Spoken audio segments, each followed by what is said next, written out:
Legislative Report. I'm State Representative Sue Helm of the 104th District in Dauphin County. I'm here at the 96th Pennsylvania Farm Show. This is the premier event for agriculture, which is the Commonwealth's #1 industry. The dual mission of the show is to highlight and honor our farmers and food producers while educating the non-farming public about the industry. Joining me now to discuss some current farming issues is the Secretary of the Pennsylvania Department of Agriculture, George Gregg. Welcome, Secretary. Welcome to you. Thank you. And this, I know, is your first official farm show that you're actually the Ag Secretary. Tell me about it. What is unique about this farm show? Well, this farm show has 6,000 animals. We have 10,000 exhibits. We have the best food that Pennsylvania has to offer. We have an exhibit called Today's Agriculture, which depicts modern agriculture in its proper state. I mean, the cages are the size that you would see in the poultry barns. The 3 stalls are the same that you would see in a dairy barn. It's just been a fantastic event because as you have a history in agriculture, your parents, your grandparents, a lot of people don't enjoy that benefit. So we have to connect our consumers with our farmers. Butter sculpture, that was always out in the Cameron Street lobby, but you brought it in the middle of the farm show now, That's which I correct. think is good because I used to have to walk out there, remember to do that because I come in the back entrance. That's correct. And this year it commemorates two organizations that are vital to Pennsylvania agriculture. We have the 4-H and the Pennsylvania Fair Association. And both of those organizations turn 100 years old this year. So. You know, flooding was so prevalent in Pennsylvania this year. Did that affect agriculture? Oh, it was devastating on agriculture in the Susquehanna Valley of Pennsylvania. I personally visited all the flooded states. We took along with us Bill Weary from the USDA Farm Service Agency, and we saw firsthand the devastation of the floods. Governor Corbett had directed his cabinet to lean forward to help our citizens recover from this flood. I believe that we did a fantastic job. We had an outreach program that at the department that was second to none, and we followed up on all the farmers who had flood damage, and each one was directed to wherever their need was, whether it was federal USDA programs or state programs that would help them. PEMA was also involved in it, and we directed them wherever their need was. I know you had a good program and you got them here to the farm show, so you were Yes. successful. Yes. And I know a lot of days, like you see farms that have now turned into housing developments. There's a program, the Farmland Preservation Program. How does that work? That's correct, and in fact, Pennsylvania leads the nation in farmland preservation. We have 466,000 acres preserved in Pennsylvania, and we expect in this administration to go over the 500,000 mark. Farmers are paid an easement, which is actually put on their deed to maintain that land as agricultural land, green space, and it keeps farmland open for the future, so it prevents the development of that farmland. Well, I'm glad we have that because I know in the 104th District we have a lot of farms and they're just beautiful. Yes, we do. So what else is unique about this farm show? We have a lot of things. We have for the kids, we have Farm Show Detective, 22 different stations where the kids can go around and get a sheet stamp, and they will learn about agriculture, and it's just a good event. We also have these historic markers that are put up by the Historical Society, which is makes it educational for the adults too. So we have every kind of food imaginable at the food court. We opened the food court up a day earlier this year, and the purpose of that is all of the food stands in the main food court are run by ag organizations. It is their major fundraising effort for the year, a lot of them. And all of that money that is made goes to scholarships and other educational programs for the different ag organizations. I know, I always have to go over there and get my milkshake and my baked potato. I bet you already had both of those, haven't you? I have. I've been, that's been my only source of nourishment for, since we started Wednesday afternoon, but when the food court opened on Friday, we were there. So. Well, I haven't had mine yet, but I will be over there very shortly to have it.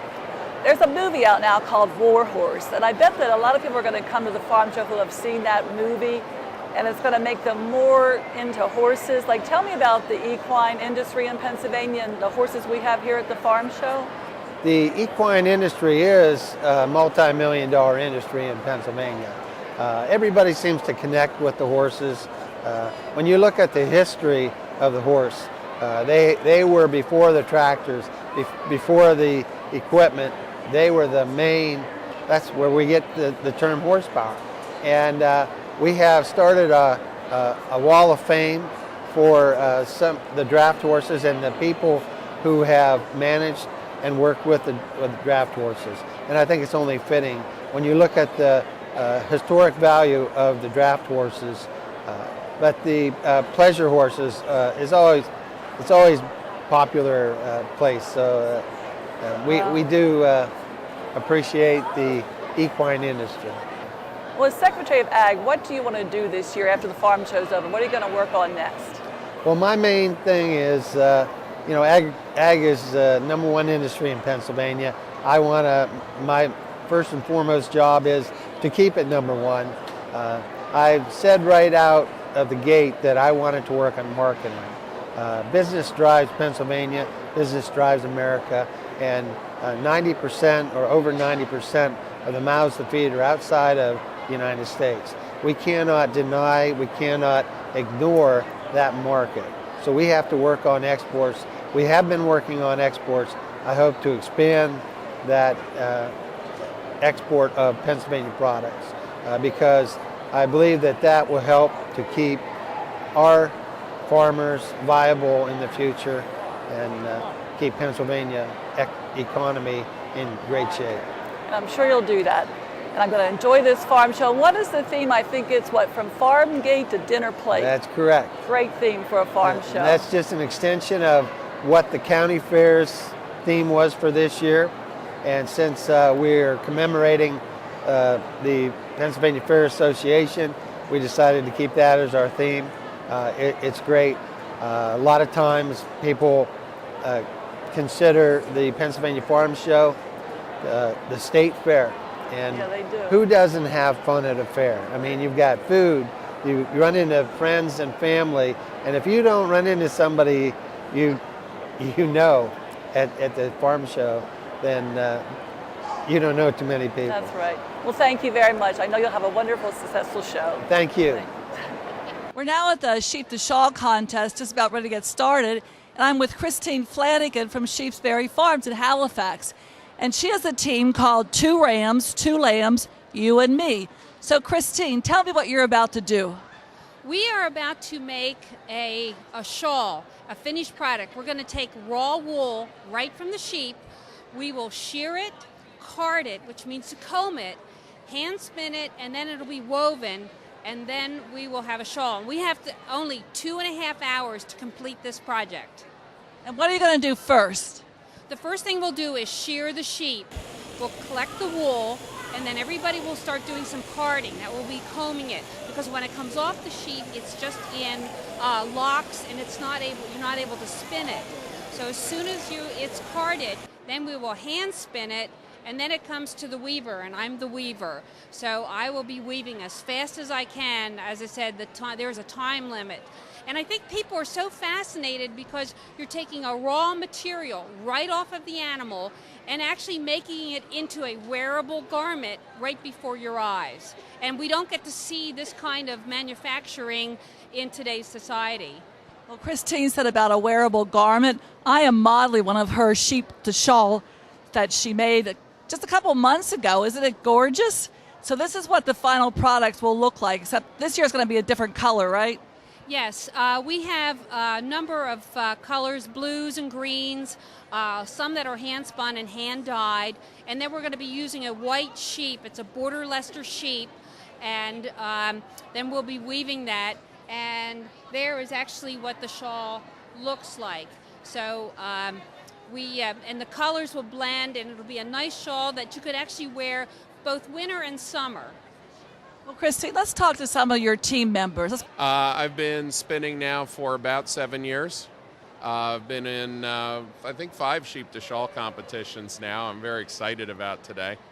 And it's just exciting to revive something that is going out of style, that's kind of a lost art, and bring it back into the modern light, and to take fluff and turn it into a beautiful article of clothing. It's exciting. The arena is really starting to fill up, so people love this contest. I know driving in today, it was really hard to get in the parking lot, so it's exciting here today. So do you want to introduce us to the next team member? Sure. Mandy? Hi, Mandy. Do you want to tell us? Hi, I'm Mandy Hurley. This is my first year here at the farm show, and I'm going to be carding for the team. And who else do we have here? We have Michelle here. And Michelle, what's your part? My part is spinning. Initially, we'll all start out carding, but then I'll be spinning on this double treadle wheel, a Kiwi, and also my husband, Paul, will be. Paul, come on over here and tell me what you're doing. I'm going to be spinning as well, just like my wife, and I'm kind of the team cynic too, so I'll try to, keep everybody going if it looks like we might need a little moral support. Normally that's not my role, but I'm sort of reversing that today, and sometimes it gets a little crazy towards the end. But we'll see what happens. It's always interesting. Well, you're here to win, right? That's right. Today's going to be victory day. That's right. And this is Christine, come and tell me about what you're doing here. The loom is warped in a twill, and it's actually like a diamond pattern that when I raise and lower, it's going to form a very beautiful diamond pattern like you see here. You see where the diamond, there's like a single diamond right there. So it's a little complicated pattern. I have to really think about what I'm doing when I work on this. Although I've made about 4 or 5 different shawls like this, and but when you're in a competition, sometimes your mind gets a little bit hurried, and as I said, to try to do a good job. A lot of the fibers that are in here are hand spun and hand dyed. So a lot of this is actually Dauphin County produced wool. So it's all a lot of it's homegrown. So, and as I said, it has a nice texture, and we wanted to pick out something that's wearable. And I think that's what a lot of people are looking for in the auction, something that they're going to be able to wear, and something instead of just laying down somewhere, that's something they can actually use. And that's how we kind of pick our colors. You mentioned the auction. Tell me how this auction works. When the shawls are completed, they're judged, and then they're actually auctioned to the public, and anybody can bid on it. Some shawls have gone for thousands of dollars, and it just depends on what somebody wants, what they're willing to spend, and of course there is a lot of cost to get here as far as doing all the preparation and that type of thing. So that helps as far as offset some of the costs for coming. And but then somebody gets a beautiful shawl, and it lasts for many years. Well, we love the farm show, but Millersburg also has a Cherry Blossom Festival, and you always participate in that event and donate a shawl, and that's where actually I got mine, and it was auctioned off also there. So tell me a little bit about your farm, because you're here today, you do live on a farm. Do you have, how many sheep do you have on the farm? Well, currently I keep about 75 brood ewes, and I breed them, and generally they deliver in March and April. And I also have some llamas. I have them primarily for fiber and also for protection. They keep stray dogs and things off the property, and we have a few chickens and that type of thing. So we as I said, sheep are a really important animal. They produce multiple products. And one of the things with farming today, more and more farmers are retiring. The average age of farmers worldwide, I think, is about 50, 55. And the thing is, we need farmers because we're getting more and more people on this earth. And if we get fewer farmers, we're going to need people to feed them and make all the raw materials that we need for manufacturing. So we need to keep the older farmers in, and we need to get younger farmers out in the fields too. Well, I think when people see you here today, they'll think about doing what you're doing and maybe look at farms. One of the good parts about my job is meeting the people in my district. And I got to know Christine and her husband, Terry, and I started asking her questions, and she actually got married on her farm. And I said, tell me about your wedding. Tell me what you carried when you walked down the aisle instead of flowers. What did you carry? I carried a newborn lamb. And when my husband and I decided to get married, we didn't want to make a big fuss. So we invited our friends for a picnic. And so when they came, then the minister showed up, and then we decided to get married. And people were just amazed. So we had all of our friends there, and instead of flowers, I carried a newborn lamb, and we got married right in my husband's garden. So it was just such a very perfect day, and it was just one of the most beautiful settings I think you could have for a wedding. And everybody just thought that was so neat. Well, Christine, thank you, and good luck in the Sheep to Shawl contest today. Thank you. And I'm here now with Ashley Shaw, and last year she participated in the Fleece to Shawl contest. Now she's all grown up and graduated, and we're here at the Sheep to Shawl contest. So tell me about what you're doing this year, Ashley. Well, I graduated from the youth team, so now I got together a group of adults, and we're in the Sheep to Shawl. Our team name is Just a Little Twisted.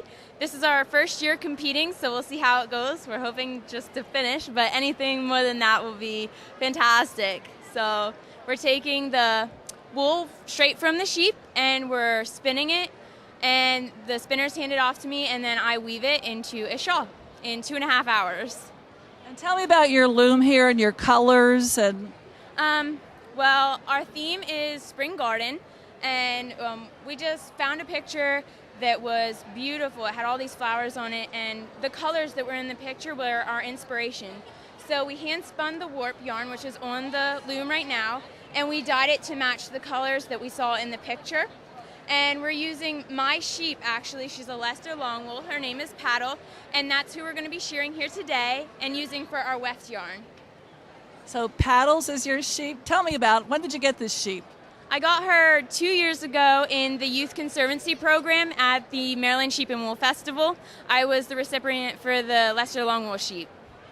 And every team has the same amount of members, correct? Correct.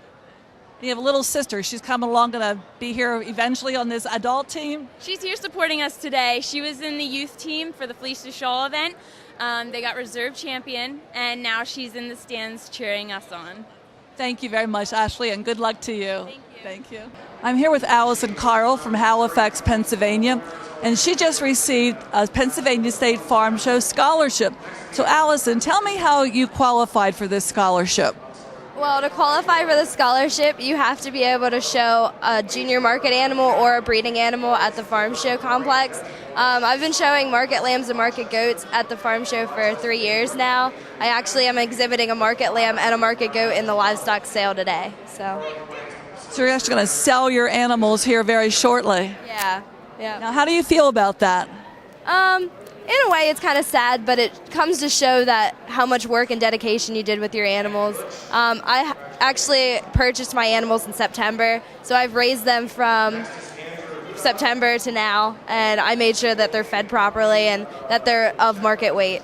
So, with your scholarship, tell me now how you're going to apply that. Like, what courses are you taking, and what school do you attend? I'm actually a student at Harrisburg Area Community College majoring in agribusiness. Right now, the courses that I'm taking are a lot of business courses, food systems management, accounting, things of that nature. So, yeah. And Allison, I think I saw you a little while back, a couple of months ago, when you were crowned the 2011 Grass Fair Queen. Is that correct? Yeah, I was crowned the 2011 Gratz Fair Queen the first Sunday of the Gratz Fair, which was the middle of September. And what are your duties all year as the Gratz Fair Queen? I just go to certain events and represent Gratz. And actually next week is the PA State Fair Queen Convention, and that's located at the Hershey Lodge. So I have that. So we're going to be rooting for you for the State Fair Queen, correct? Yeah, there's actually 57 of us competing from across Pennsylvania. Well, we will watch that and cheer you on, and congratulations on your scholarship today, and do a lot of good with that scholarship. Yeah, thank you. Thank you very much. Everyone knows a big part of the farm show is experience and competition, some which results in a lucrative payoff at the livestock auction. But not everyone is aware the auctioneers themselves have a spirited competition to see who's best.